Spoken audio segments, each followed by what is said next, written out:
Hello दोस्तों, कैसे हैं आप सब। उम्मीद करता हूँ आपकी तैयारी अच्छी चल रही है। चलिए आज पॉलिटिका में एक नया लेक्चर शुरू करते हैं। जिसको शुरू करने से पहले मैं इस पिक्चर को आपको दिखाना चाहता हूँ। आपको याद है आपने जब तैयारी शुरू की थी तो आपके साथ कितने लोग थे, कितने सारे आपके फ्रेंड्स थे। लेकिन धीरे धीरे आप खुद अपने आसपास देखिए अब कितने लोग बचे हैं। और इस फोटो में वही चीज़ डिपिक्ट करने की कोशिश की गई है कि आखिरी में आप देखिए एक या दो लोग ही अपने गोल तक पहुंच रहे हैं। तो आपको डिसाइड करना है ये आखिरी व्यक्ति जो पहुंच रहा है अपने गोल तक वो कौन है। एक दूसरी ऐसी एक पिक है जो मुझे लिंक्डइन पर मिली, मैंने सोचा आपके लिए यूज़फुल है। इफ़ यू ट्राई, आपके पास दो ऑप्शन है, ट्राई और डोंट ट्राई। अगर आप ट्राई करने का सोच लेते हैं तो आपके पास दो ऑप्शन निकलते हैं, या तो आप जीतेंगे विन, या तो आप हारेंगे। लेकिन हारने में भी एक प्रॉफिट है कि आप लर्न करेंगे। जैसे कि आप लोग कई लोग एग्ज़ाम्स देते हैं, कई सालों से दे रहे हैं, जैसा कि आपने मुझे बताया है। तो इसका मतलब ये थोड़ी कि आपने लूज़ कर दिया, कुछ नहीं, आपने सीखा है और वो एक्सपीरियंस आपको नेक्स्ट एग्ज़ाम में काम आने वाला है। लूज़ तो हम तब बोलेंगे जब हार के थक जाएंगे आप, है ना। लेकिन दूसरा ऑप्शन जो है डोंट ट्राई, अगर आप कोशिश ही नहीं करेंगे, बस घर पे बैठे रहेंगे कि नहीं मुझे नहीं करना, फिर तो आपके पास कोई ऑप्शन ही नहीं बचा कि जीतूंगा या हारूंगा। फिर तो एक ही है कि आप हारे ही बैठे हुए हैं, पहले से ही हारे बैठे हैं। तो बस इस पिक्चर को जब कभी भी डिमोटिवेट हो आप तो इसे ध्यान रखिएगा। अब जो दूसरी बात, कुछ बच्चों ने मुझे बोला कि हम 2-3 महीने से अपनी स्टडी कर रहे हैं आपके थ्रू, आपके गाइडेंस में, लेकिन कुछ इम्प्रूवमेंट सा नहीं समझ में आ रहा है। अब ऐसी बातें एज अ टीचर थोड़ा तो हर्ट करती हैं, बिकॉज हर्ट भी करती हैं और डिमोरलाइज्ड भी करती हैं कहीं ना कहीं। तो मैं आपको कुछ क्वेश्चंस दिखाऊंगा, उसके बाद आप इस चीज़ से आश्वस्त हो जाएंगे, सेटिस्फाइड हो जाएंगे कि आपकी तैयारी बिल्कुल सही दिशा में चल रही है ना। कई बार होता ये है कि हम तैयारी करते हैं लेकिन हमें खुद भी पता नहीं होता कि हमारी तैयारी अच्छी जा रही है खराब, और ये होता है, अक्सर होता है ना। उसका कोई ऐसा नहीं कि वो आपके साथ ही हो रहा है, अपने समय पर मेरे साथ भी होता था और जितने भी लाखों करोड़ों बच्चे तैयारी कर रहे हैं सबके साथ ये होता है। हाँ, लेकिन ये जो मैं क्वेश्चन दिखाऊंगा ये उनके लिए है जो अपना पूरा सिलेबस अभी तक का कंप्लीट कर चुके हैं। जिन्होंने थोड़ा सा पढ़ा है, एक वीडियो देखा, आधा वीडियो देखा, उनको नहीं समझ में आएगा, ठीक है। तो अब आप देखिए ये पहला question, the first general election under the Indian constitution was held in. हाँ, मैं आपको ये बता दूं कि ये जो क्वेश्चन पेपर है ये MPPSC का है ना। और ये कोई छोटा मोटा एग्जाम नहीं है, ये स्टेट लेवल का सबसे जो हाई लेवल एग्जाम है वो यही है ना। तो आप इसे ऐसे मत सोचिएगा कि अरे किसी भी एग्जाम का उठा के, ये MPPSC का क्वेश्चन है। मैंने आपको बताया था, और PDF जो मैंने आपको PDF भेजे हैं, बुक्स भेजे, उस पर लिखा भी हुआ है कि जब कॉन्स्टिट्यूएंट असेंबली ने 1950 26 जनवरी मतलब 24 जनवरी को कॉन्स्टिट्यूशन पूरा इनैक्ट हो गया, उसके बाद वो डिसमेंटल नहीं हुई, वो एज अ टेम्पररी संसद के रूप में काम करती रही जब तक नया जनरल इलेक्शन नहीं हो गया। और जनरल इलेक्शन एक ब्रैकेट में लिखा हुआ था 1951 to 52, है ना। तो उस पर लिखा हुआ था और मैंने उसको अंडरलाइन करके दिखाया था कि ये है ना। तो अगर किसी ने PDF ठीक से पढ़ा है और मेरे साइन भी अगर देखे हो, क्योंकि मैं साइन के साथ अंडरलाइन कर रहा था, तो अगर साइन भी देखें तो आपका दिमाग जरूर जाएगा कि मैं क्या कह रहा हूं, है ना। तो देखिए ये क्वेश्चन MPPSC में आया हुआ है और आप सोच रहे होंगे बहुत अंदर की चीज पूछता है, मतलब, है ना। तो ऐसा कुछ नहीं है, एक जनरल स्टेटमेंट है कि जो पुरानी संसद थी कॉन्स्टिट्यूएंट असेंबली, वो संसद के रूप में अंतरिम, इसे अंतरिम बोलते हैं, अंतरिम संसद के रूप में काम करती रही, है ना, जब तक आम चुनाव के रिजल्ट नहीं आ गए। अब दूसरा एग्जांपल देखिए, who has termed constitution as a sacred document. मतलब सैक्रेड मतलब पवित्र डॉक्यूमेंट, जैसे कि आप गीता को मान सकते हैं, जो भी हमारे धार्मिक ग्रंथ वगैरह हैं उन्हें हम पवित्र दस्तावेज के रूप में जानते हैं। तो अब आप देखिए इसे करने के लिए आपके पास वैसे तो आप एक ट्रिक भी यूज़ कर सकते हैं, हालांकि हमने डिस्कस किया है exact answer, but Mohammad Ali Jinnah तो हो नहीं सकते क्योंकि उनका कोई रोल ही नहीं था। महात्मा गांधी आपने सुना होगा कि हमने स्वतंत्रता आंदोलन में तो इसकी बहुत बात हुई है कि उन्होंने दांडी यात्रा की, सत्याग्रह किया, बहुत सारी चीज़ें की, लेकिन कॉन्स्टिट्यूशन के निर्माण में, कॉन्स्टिट्यूशन के बनने में महात्मा गांधी का कोई भी ऐसा रोल नहीं था। तो उसका जब हमने डिस्कस ही नहीं, वो ऑलरेडी गलत हो गया। लास्ट में दीनदयाल उपाध्याय जी बचे, उसका भी ऐसा कोई डिस्कशन आया नहीं है ना। फाइनली क्या बचा, बी आर अम्बेडकर। हालांकि ये आप ट्रिक से कर रहे हैं लेकिन इसको हमने बहुत अच्छे से पढ़ा हुआ है ना। अब बात आती है कुछ बच्चे जो बार बार कंप्लेन कर रहे हैं कि नहीं नहीं हमें तो अंदर बहुत डीप पढ़ाओ, तो आप देख सकते हैं डीप जैसा कुछ है नहीं, बिल्कुल ऊपरी स्तर के प्रश्न आ रहे हैं, है ना, स्टेटमेंट वाइज आ रहे हैं। अब एक दूसरा एग्जाम्पल, एक ही पेज में आप देख सकते हैं, एक ही पेज में 5-5 ऐसे क्वेश्चंस हैं जो मैंने आपको पढ़ा रखा है। और ऐसा नहीं कि मैंने इस क्वेश्चन को देखकर आपको पढ़ाया था, है ना, क्वेश्चन तो मैंने कल देखे, पढ़ाया मैंने आपको एक जनरल जो पढ़ाने का तरीका होता है। जैसे कि कुछ बच्चे मुझे कहते हैं साइंस का हमें एडवांस सिखाइए, एडवांस साइंस सीखनी है जो एग्जाम में आता है। तो एडवांस बेसिक ऐसा कुछ नहीं होता। एग्जाम की एक ही प्रिपरेशन होती है कि आप पहले अपना बेसिक कंप्लीट करो, और बेसिक कंप्लीट करते करते आप करंट अफेयर्स को आप साथ में लेकर चलो। और एडवांस बेसिक ऐसा कुछ है नहीं, बेसिक का मतलब सिर्फ कॉन्सेप्ट से है, और वो भी ऐसे कॉन्सेप्ट जो आपने अपने स्कूल टाइम में मिस कर दिए हैं, वो कॉन्सेप्ट को हम बेसिक बोलते हैं। हालांकि वो बेसिक नहीं है, लेकिन हाँ, क्योंकि हमें वो स्कूल टाइम पे पढ़ाए जाते हैं, हम उसे बेसिक कहते हैं। अब आप इन 5 क्वेश्चंस को देखिए, एक पेज पे 5 क्वेश्चन, आप इस बात को एग्री करेंगे। पहला क्वेश्चन,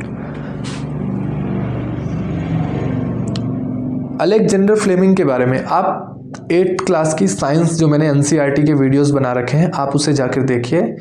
सीधा सेंटेंस लिखा हुआ है, अलेक्जेंडर फ्लेमिंग ने पेनिसिलिन को खोज की, सीधा लिखा हुआ है। ऐसा कुछ नहीं कि कैसे की, कब की, कुछ भी नहीं, सिंपल सा किसने की। अब आप देखिए एमपीपीएससी का क्वेश्चन है ये। जब इतने हाई लेवल के एग्जाम में बिल्कुल ऊपरी स्तर डायरेक्ट स्टेटमेंट वाइज क्वेश्चन आ रहे हैं, फिर आप लोग इन चीज़ों में क्यों पढ़ रहे हैं कि हमें पूरी बहुत डीप पढ़ाओ, ये क्यों नहीं पढ़ाया, वो क्यों नहीं पढ़ाया, है ना। क्या पढ़ाना है, क्या छोड़ना है, ये आप मुझ पर छोड़ दीजिए। और मैं आपको इस बात से आश्वस्त करता हूँ कि आपका ऐसा एक भी चैप्टर या एक भी ऐसा टॉपिक नहीं छूटेगा जो एग्ज़ाम में नहीं आए, है ना। हर चीज़ जो एग्ज़ाम में आनी है वो मैं आपको पढ़ाऊँगा। और वैसे भी एक अच्छा टीचर और एक अच्छा जो स्टूडेंट के लिए ये है, क्या पढ़ना है और क्या छोड़ना है, इसकी अच्छे से समझ होनी चाहिए। अब आप 7th क्लास की या 6th क्लास की एनसीईआरटी देखिएगा जो मैंने आपको पढ़ाया है, उस पर वर्ष का सबसे बड़ा दिन क्या होता है वो भी मैंने अच्छे से लिख के बताया आपको। सबसे बड़ा दिन, सबसे छोटा दिन, उत्तरी गोलार्ध, दक्षिणी गोलार्ध। अब ये जो लास्ट के 2 क्वेश्चन है ये करंट अफेयर बेस्ड है ना, क्योंकि ये पेपर था 2013-14 का, तो उस टाइम पे जो करंट अफेयर्स थे जो कि हम डेली कवर भी करते हैं, ये आया हुआ है ना।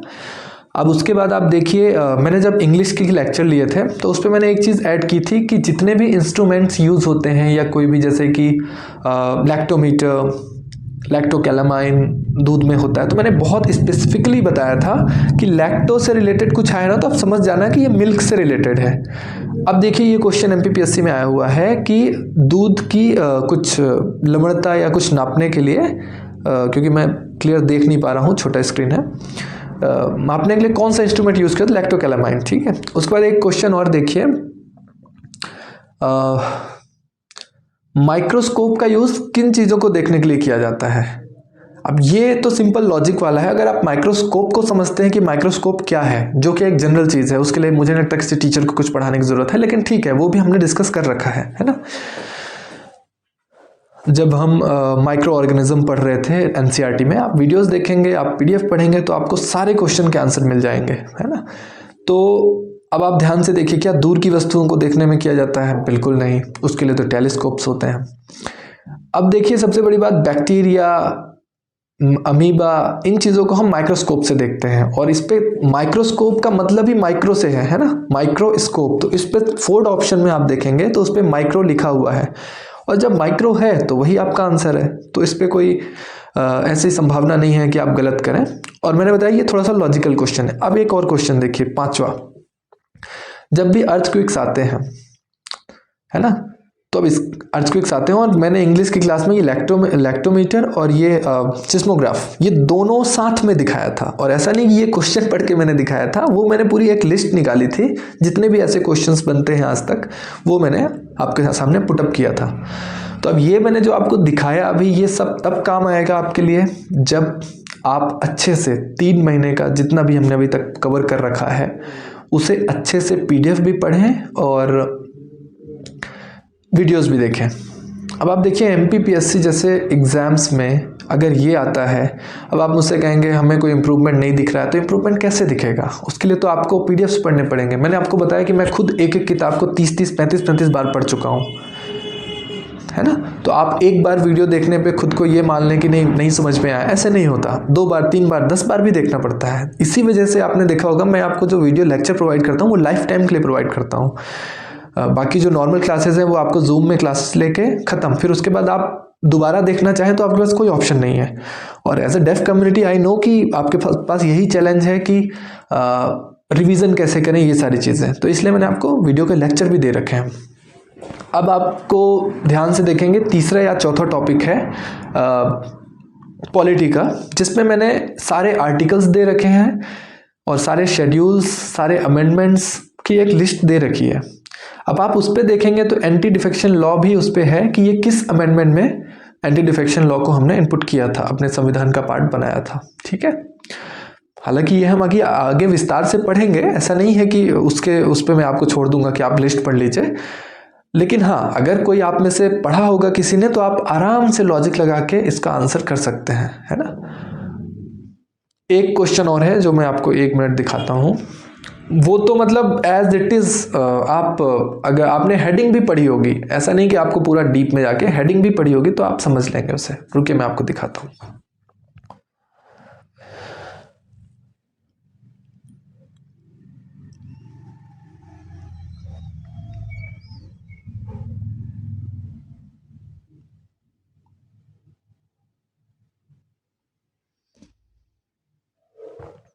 हाँ, ये रहा। अब आप इस 12th नंबर क्वेश्चन को देखिए। In which year regulating act was passed, है ना। History of the Indian constitution का एक चैप्टर था जो हमने कवर किया था। अब आप देखिए, इसका आंसर देना कोई कठिन बात है क्या? 1773 इसका आंसर है। आपको याद होगा फर्स्ट रेगुलेटिंग एक्ट आया, है ना। तो MPPSC जैसे कुछ एग्जाम्स में अगर ऐसे सतही तौर पे सवाल पूछे जा रहे हैं, फिर आप लोग के अंदर ये डर क्यों है कि हम कोई चीज़ छोड़ तो नहीं रहे हैं या हमें और डीप पढ़ाया जाए? जहाँ पर डीप की ज़रूरत है मैं वहाँ पर डीप दे रहा हूँ, प्रॉपर डीपली कवर कर रहा हूँ। लेकिन जहाँ पर लगता है कि उस पर आपका भी और मेरा भी समय ज़ाया होने वाला है, तो हम क्यों अपना वक्त उन चीज़ों में बर्बाद करें, है ना। बजाय कि हम उन चीज़ों में उसी समय को यूज़ करें जहाँ पर प्रोडक्टिविटी ज़्यादा हो, है ना। कुछ बच्चे बोलते हैं वर्ड टू वर्ड आप हमें समझाइए, तो वर्ड टू वर्ड समझाना एज अ शिक्षक मेरे लिए इतना कन्वीनियंट नहीं होगा, और आपके लिए भी इतना टाइम थोड़ी है कि आप 3-4-5 साल बस यही करते रहें। तो थोड़ा सा लॉजिकली सोचिए। देखिए, माइंड मैप्स भी हैं मेरे पास, वो माइंड मैप्स भी हैं कि मैं आपको बिल्कुल कट टू कट पढ़ा दूँ, लेकिन आप समझ नहीं पाएंगे। वो हियरिंग कम्युनिटी के लिए ठीक है, क्योंकि उनके पास बहुत सारे एक्सेस चीज़ें हैं, वो कहीं से भी कुछ भी देख के समझ सकते हैं। आपके साथ वो चीज़ नहीं है ना। अदरवाइज ऐसे तो कोई भी पढ़ा रहा होता आपको। तो आपको पढ़ाने के लिए प्रॉपर टेक्निकलिटी के साथ पढ़ाना पड़ता है।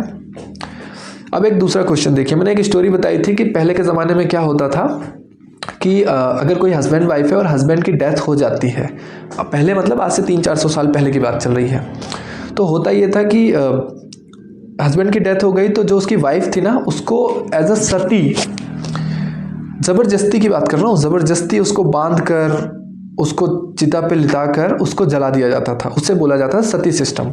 उसके बाद विलियम बेंटिक आए और उन्होंने देखा कि ये तो बहुत मतलब बार्बरिज्म की तरह है ना। आप किसी जिंदा इंसान को आग में जला दो उसके पति की चिता के साथ, कितनी बार्बरियत है ना। तो उन्होंने उसको फिर ख़त्म किया एक एक्ट पास करके। इसकी भी कहानी बहुत अच्छी है, वो मैं आगे आपको बताऊंगा, हिस्ट्री में पढ़ाऊंगा, और शायद हाँ हिस्ट्री में पढ़ाऊंगा। आप बिल्कुल ऐसा मत सोचिए कि आप मिसगाइड हो रहे हैं। आपको 100% एग्जैक्ट गाइडेंस मिल रहा है। आप कोई चिंता मत कीजिए, केवल आप पढ़ाई पे फोकस करिए। जो आपको कंटेंट दिया जा रहा है वो 100% ऑथेंटिक सोर्सेज से लेकर दिया जा रहा है। आप उसको कहीं भी चेक करवा सकते हैं, या आप खुद से बुक लेके, या आपके कोई भी परिवार में है आप उनसे भी चेक करवा सकते हैं। जैसे अभी आपने देखा कि कई सारे क्वेश्चन हमने किए और MPSC के किए, है ना। हमारी क्लास हुए लगभग 3 महीने ही हुए हैं, और 3 महीने में आप देख सकते हैं अक्टूबर 2025 से हमने क्लास चालू की थी और शुरुआत में तो ज़्यादा टाइम नहीं दे पा रहे थे, बट हाँ अभी काफ़ी फ्लुएंट चल रही है। लगभग 3 महीने में आप देखेंगे कि हम 10 से 12 क्वेश्चन MPPSC के, ऐसे छोटे मोटे एग्जाम्स के नहीं, MPPSC के क्वेश्चन हम सॉल्व कर पा रहे हैं। तो आप खुद सोचिए कि अगर हमने साल भर अच्छे से तैयारी कर ली, और इसमें अभी मैंने करंट अफेयर्स को नहीं फॉलो किया था, जस्ट GS की बात कर रहा था। GS में मतलब जो स्टैटिक पार्ट्स हैं उनकी बात कर रहा था। करंट अफेयर्स अगर मैं आपको क्वेश्चन दिखा दूँ तो आप उस पर सिर्फ 5-6 कर लेते हैं, वो भी क्योंकि अब ये 2013 का पेपर था, तो ऑब्वियस सी बात है कि उस टाइम पे हम नहीं पढ़ रहे थे। बट अगर आज के करंट अफेयर्स पिछले 3-4 महीने के पूछे जाएंगे तो आप वो भी कर लेंगे, क्योंकि हम कंटिन्यू उसके वीडियोस भी सर्कुलेट कर रहे हैं। 3 महीने में अगर हम 10 से 12 क्वेश्चन, मैं 15 लेके चल रहा हूँ क्योंकि करंट अफेयर्स को मैंने शामिल नहीं किया है। करंट अफेयर्स भी आप देखते तो बहुत ईजी थे।